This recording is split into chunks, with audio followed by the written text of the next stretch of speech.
তরুণদের বলতে চাই, যুবকদের বলতে চাই, আর বাতিলের পেছনে ঘুরো না, আর তোমার ওই সব নেতাদের পেছনে ঘুরো না যারা নিজেরাও নামাজ পড়ে না, তোমাকেও নামাজের কথা বলে না। ওরা নিজেরা মিথ্যা কথা কয়, তোমরা টের পাও না? কি বলেন, টের পাওয়া যায় না? মারামারি করে নিজেরা আর বদনাম দেয় অপরের উপরে। চোখের সামনে যারা এরকম পারে, চোখের সামনে যারা এরকম পারে, তাহলে রাত দিন 24 ঘন্টা তাদের আমলটা কেমন? এদের পেছনে ঘুরে কোনো লাভ নাই। কোনো লাভ আছে? হ্যাঁ, একটা লাভ আছে। সেই লাভটা হচ্ছে টাটকা কিছু সুখ পেতে পারো, কিছু মদের টাকা, কিছু হোটেলের টাকা, কিছু পরের মেয়ে নিয়ে ঘোরার টাকা, কিছু ভ্রমণের টাকা, কিছু অস্ত্রপাতি, কিছু ত্রাস সৃষ্টি করা।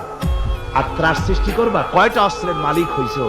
যুবক, তরুণ, বিপদগামী তরুণদের বলবো, সরকার অননুমোদিত অস্ত্র যাদের কাছে আছে, শুনে রাখো, এই অস্ত্র কাউকে ক্ষমা করে না।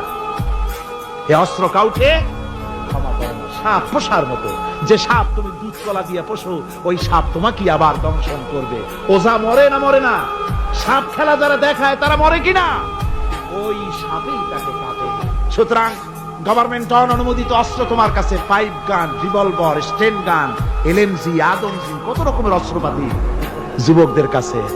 ঘুম নাই, সারা রাত অস্ত্র থাকে কাছে, আর কি কি লাল পানি খাইয়া চোখ দুইটা থাকে এত বড় বড়।